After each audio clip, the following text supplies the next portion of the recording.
E aí pessoal, aqui é o Jack, minha voz está totalmente destruída. Preguei ontem em 2 cultos e foi 1h30 de sermão, um pouco mais até, um pouco mais, Leônidas. E depois eu dei 2 horas de aula, fiz aconselhamento a um casal, falei demais ontem. Então minha voz está bem detonada mesmo. Seguinte, o vídeo de hoje, prometi para vocês um vídeo por dia em 2020 e estou cumprindo. Então, o vídeo de hoje eu quero botar para vocês um testemunho do Mark Hall, vocalista do Casting Crowns. É a minha banda preferida, banda cristã preferida. Cara, eu conheci eles foi em 2008, eu acho. Meu amigo Maurício, que me apresentou a eles quando a gente congregou junto na Igreja Batista. E foi um divisor de águas na minha vida. Então eu sou apaixonado pelas músicas do Casting Crowns. E tem um testemunho do Mark Hall, e cara, eu achei aqui, a qualidade não tá tão boa, mas velho, gasta cada minuto, assim, do teu tempo pra ver esse testemunho, tá bom? Ele é brutal. Aí depois desse testemunho, eu não vou largar aqui por causa dos direitos do YouTube, depois do testemunho no DVD, ele canta The Voice of Truth, assim que pronuncia, eu acho que é assim, tá bom? Né? Em português seria a voz da verdade, né? O Chris Duranga regravou a música, a da Célia, ela é uma música que tem no filme Desafiando Gigantes. Às vezes essa música analisada sem contexto nenhum, tu não entende, mas essa música está dentro do contexto desse testemunho. Então, cara, vou falar mais sobre Casting Crowns, às vezes eu não falo aqui no canal, falei bastante ontem no grupo da igreja, após o culto, larguei algumas músicas que impactaram a minha vida ali, e é isso, tá bom pessoal? Deus abençoe vocês. Se inscreve aqui no canal, aqui embaixo. Você tem sido abençoado pelo nosso trabalho, tem sido abençoado pelo nosso ministério, considere retribuir através de uma oferta, um livro. Tem a minha lista de desejos da Amazon aqui, você pode se juntar ao nosso ministério, tem as formas de doação aqui na descrição do vídeo. Enfim, entra no Pastor Jack Clube da Luta, lá a nossa comunidade, nosso canal do Telegram, tá bom? E é isso. E de terça a sábado ao meio-dia, tem live no Instagram, o Estratégia de Guerra. Falou? Um abraço, fica com o testemunho do Mark Hall. Falou! I'll tell you, we have been amazed to see what God has done in the ministry of Casting Crowns.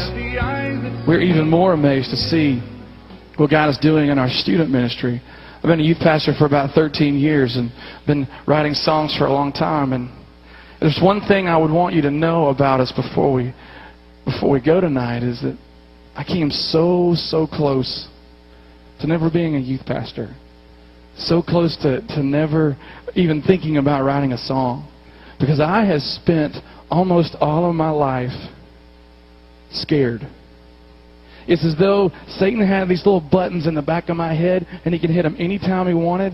And it seems like any time that God was ever calling me to do something, first of all, when God leads you to do something, it always seems like it's out here somewhere, you know? And right about the time I'm fired up enough to jump, Satan hits one of those buttons and reminds me, here's a million reasons why you're not good enough to do that.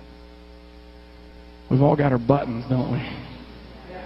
Some of mine are a little different. One of mine is called dyslexia. When I don't read real good, basically. Scientifically, somewhere between the page and my brain telling me what the page says, there's kind of a, and I lose my spot, okay? And I also, when I was a little kid, I got tested for ADD, and I passed. Thank you. Only 100 I ever got on a test in school. I was like, yeah! Mom was like, no! You know, it was pretty quick to understand. I can understand dyslexia, can't read. That's pretty simple. But ADD, they're explaining it to me, but I really wasn't listening. So, still not exactly sure what it is. I just know they abbreviate it for us so we can get on to something else. Otherwise, I'll be up here going, yeah, I got attention deaf. Hey.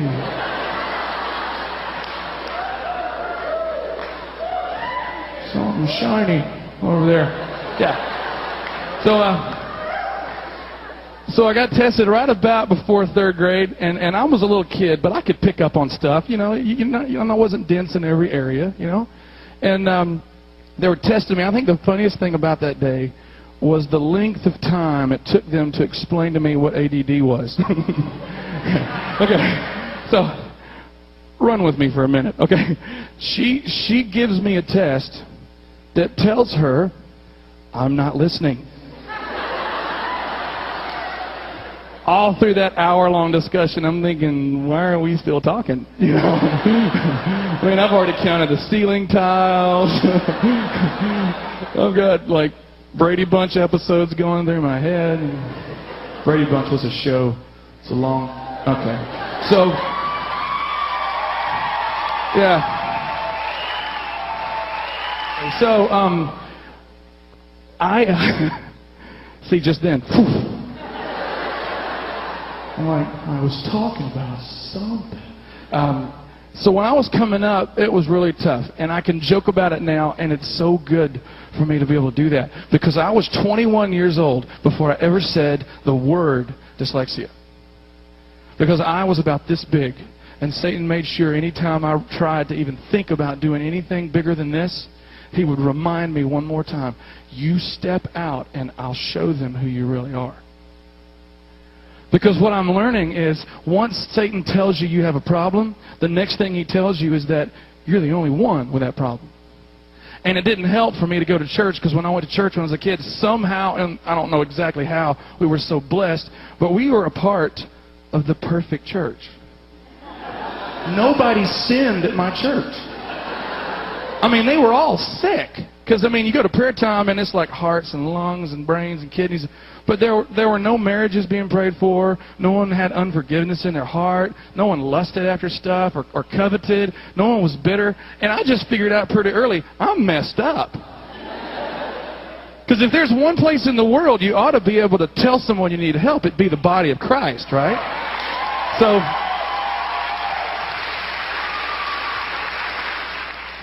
that's a whole other song. So I learned pretty early to be quiet. And it took me a little while to figure out, you guys are messed up too. So deal with that.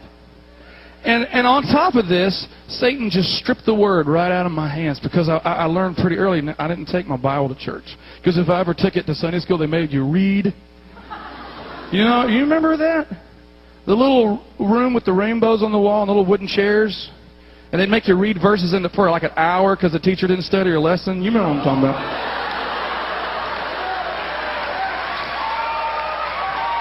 We're so on to you.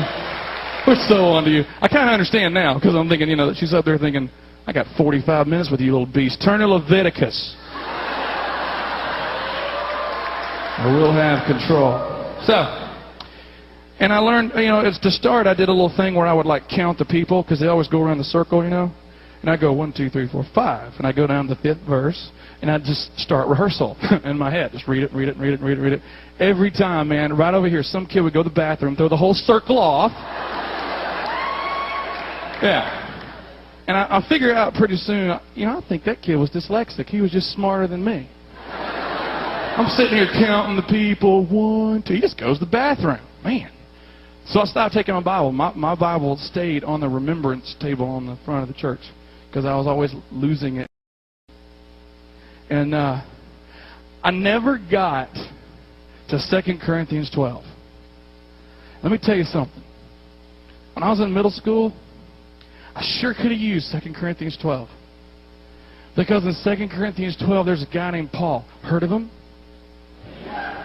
Paul starts telling the story of the fact that he had buttons in the back of his head too. He said, to keep me from becoming conceited because of these surpassingly great revelations, there was given to me a thorn in my flesh, a messenger of Satan to torment me. And for 3 times I pleaded with the Lord to take it away from me. Paul took a day off from starting churches and writing the New Testament. He took a day off to focus on himself.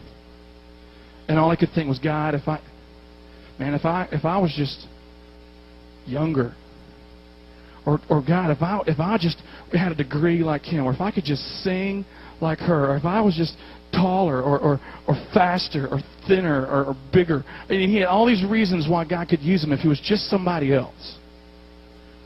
And that was me. I just assumed other people God could use so much better than me. And when I was in college, guys started calling. I'm not wandering off the stage, by the way. You think ADD guy just walking off and off the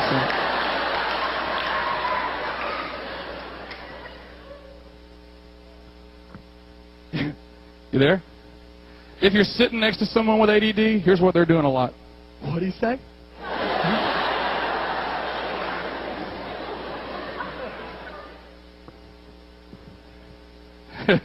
Come back to us. So when I was about 20, God started calling me to ministry, and that totally freaked me out. I mean, I've spent a lot of energy staying off of one of these stage-type things where all the people are facing me. And for the sake of the story, I try to remember what exactly went through my head the day I jumped, but I just jumped. I think it had been the ADD, because God was calling me to something, and Satan was probably going, I'm going to reach for this, and I was going, just off. And in 1 week's time, I moved out of the house, moved out of the state, I got married, and I started ministry school in Florida in about a week's time. It's as though God knew I was listening for a second. He just dumped it all on me there. And because I sang with my dad in church, I thought, well, maybe that's the ministry, because I didn't know what else I would do. And since I sang sometimes, I thought, well, I'll just major in music. So I'm down there, and I'm in my first day of school. I'm signed up. I'm in orientation class before I remember something. I don't read music. Yeah. It was a long day. Harsh day. They load us all into this music hall, music suite thing, right? And so here we are, about 40 40 music majors, and we're all in there, and it's like the best of the best from every church. I mean, you sing, big deal. Everybody sings. You play something, whoopee-doo. The janitor plays guitar better than you do. You know? You stay in a small enough bowl, you can be a big fish. But I'm Nemo in the ocean today, you know? And the head of the music department comes in, and he just scared me to death. This guy just smelled smart, you know? And he starts explaining to us all exactly what we're going to do today. And he said, we're going to take a test. The word test does to me what the blue lights in your rearview mirror do to you, you know? Because I don't do tests. Even if I know the answer, I can't figure out how you're asking the question to tell you the right way. Some of you know what I'm saying. And he said, we're going to take a test, guys, and you're going to have 2 hours to complete this test. And we will decide from this where you begin in your major, whether or not you even should major in music at this university. And I sat in the room as they began to pass this test out, and he prayed. And when he said amen, it was like the sound of thunder, the pencils tearing this test to pieces. I'm in the back of the room watching these people. It looked like they were writing in a coloring book. It's like it was nothing for them. And I start looking down at this test, and I start reading it, and I didn't know any answers to this test. I didn't know one. And I began to wonder, how am I going to get out of here without anybody noticing? And 8 minutes in to my 2-hour test, I signed my name to my paper, and I walked through all of those people, and I could just feel them looking up at me. And I walked all the way to the front, and I put my test face down in front of Dr. Malone, and I walked out of that room. I didn't think I'd ever see any of them again, because I was going home. And I was deciding what I was going to tell my wife and how I was going to word this to my family. And I was walking home. It was a straight shot from the building, the music building, to our apartment. But God, in His sovereignty, 100 years before that day, planted this big chapel between me and my house. And the sidewalk just led straight in. And I walked into this building, and I sat down in the back, and I got mad. Because, I mean, you know, when you finally do something for God, isn't the sun supposed to shine? I mean, when you're finally obedient, you finally take the big step. I mean, the birds sing, and little baby angels fall around and sing songs to you. I mean, isn't that what's supposed to happen? People start giving you cars and houses and everything because you're obedient now. And I sat in this room, and I just started to kind of brew a little bit. And they started getting ready for chapel service, and people started filing in, and the room was full. I'd never seen that many people in a room before, maybe 500 or 600 people. And these students got up on the stage, and they stepped up to the microphone, and I recognized some of them because they were new like me. And when they started singing, they were awesome. And when that guy started playing the piano, he was unbelievable. And all I could do is sit in the back of that chapel and think, now see, God, that is the kind of person you need. You see how good they are? People would listen to them for hours. I didn't hear a word they sang. I didn't hear a word anyone preached. And when that service was over, they all started filing out, and I stayed in the back. And after a while, they turned the lights off, and it was about 10:30 in the morning, and these blue stained glass windows just kind of shined in. And I started walking up to the front, and I came up to the front of the building, and there was this piano. Another one of those sovereign God moments. This piano was so big, it was a beast. It was so big they couldn't put it on the stage. They sat it in the floor. Otherwise, I would have never walked up onto a stage. And I went to the piano and I sat down. And I started playing. And only 4 chords I knew.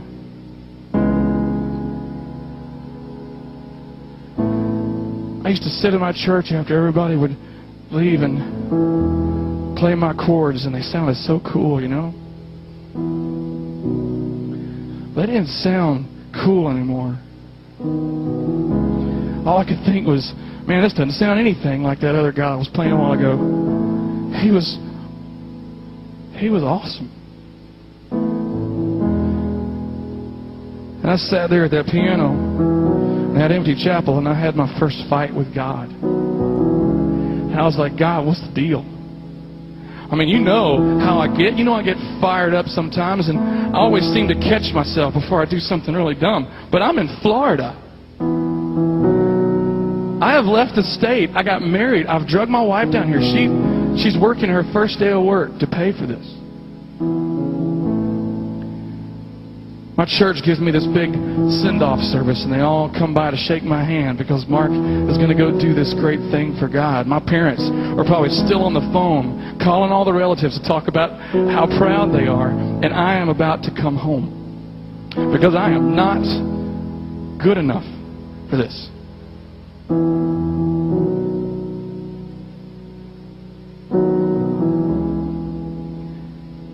God started teaching me a lesson that day. A lesson that He's still teaching me. And I think it's the reason there even is a Casting Crowns. That morning, He started to say to me, Mark, I don't need you. I want you. Mark, I don't need you. I want you. Do you think that all of these fears and limitations and all these things that make you feel so small are worrying me? Do you think that all these little initials that you got from all these little tests when you were a kid are weighing me down? Mark, I am going to do something in the world. I just want to know if you want to come. Well, I went back to school the next day. And I went back the next day and the next day. And 6 years later, I graduated, 4-year college.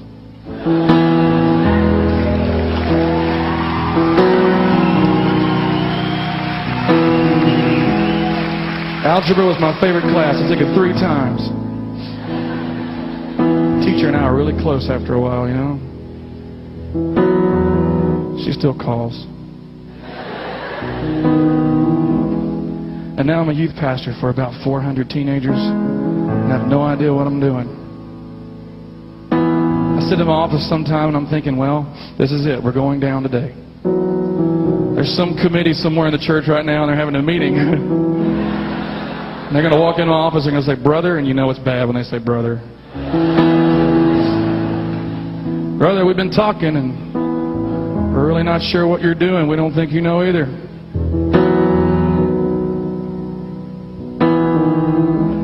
And it's on those days that God has to remind me, and I have them a lot. Mark, if I'd have wanted somebody else, I'd have called somebody else. You get up there, dyslexic boy. You show the world what I'll do. There's somebody that'll let me. And I have spent 13 years, listen to me. I've spent 13 years saying things I'm not sharp enough to say. I write songs I'm not good enough to write. I'm a part of things constantly. They're so above me. I am swimming in the deep end. Because God doesn't need me. He wants me. This song started at that great big piano and that great big chapel with the only 4 chords that I knew.